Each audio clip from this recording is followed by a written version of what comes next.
欢迎来到新闻频道。当您订阅频道时，演员们会很高兴。戏外公主星河披身，戏内丫鬟粗布麻衣。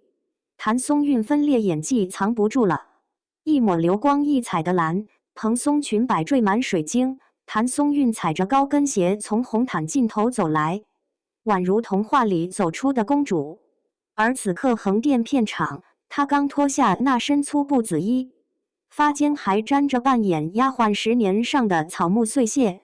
聚光灯下，谭松韵一身 THE Atelier 高定蓝水晶孔雀裙闪耀全场 ，Pomellato 蓝宝石珠宝在她颈间流转着星河般的光泽。媒体镜头疯狂追逐，迪士尼在逃公主的惊叹瞬间刷屏热搜。兰香如故路透照里那个素面朝天的丫鬟许兰香，正低头在林府后院的泥地上拾掇草药，戏里戏外，判若两人。这种极致反差，恰恰揭开了内娱实力派最隐秘的生存法则。01红毯上的水晶公主，片场里的3等丫鬟。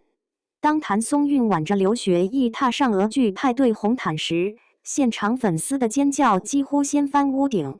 那条耗费上千工时手工缝制的高定礼服，在闪光灯下折射出梦幻般的蓝光，生图能打动100%。从在逃公主升级在逃女王，媒体赞誉毫不吝啬。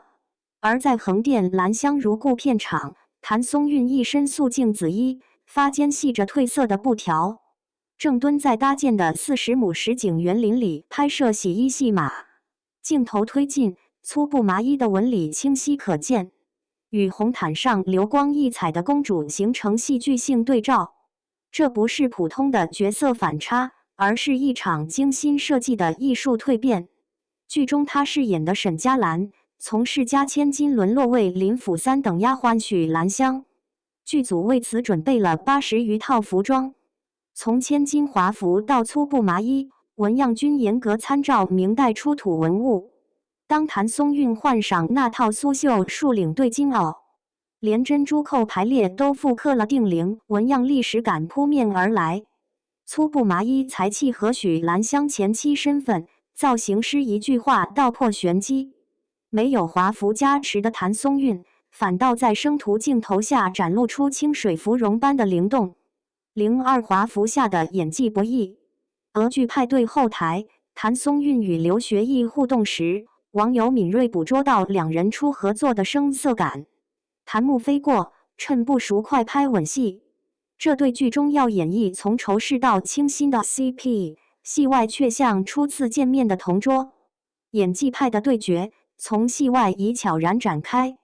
刘学义此次一改往日古装男神形象，紫色明朝常服配糙汉风造型，活脱脱一个银人武将。而谭松韵面临更高挑战，一人分饰两角，既要演好遭灭门之痛的大家闺秀沈佳兰，又要化身卑微却坚韧的丫鬟许兰香。最绝的是妆发暗藏人物密码，她舍弃惯用的齐刘海，梳起明代特有的牡丹头，9环18钗的盘发工艺，对应着角色从丫鬟到当家主母的身份跃迁。路透中她低头作揖的模样，分明是大户人家教养良好的小妹，而海报里那道弯月眉，眉尾锋利如刀，暗示后期觉醒的反抗意志。真正的演员从不需要华服加冕。当镜头对准那张为施粉黛的脸，粗布麻衣下燃起的眼神，比千万颗水晶更耀眼。正如兰香如故中许兰香从灰烬里爬起时那句台词：命如草芥又如何？我偏要逆风生香。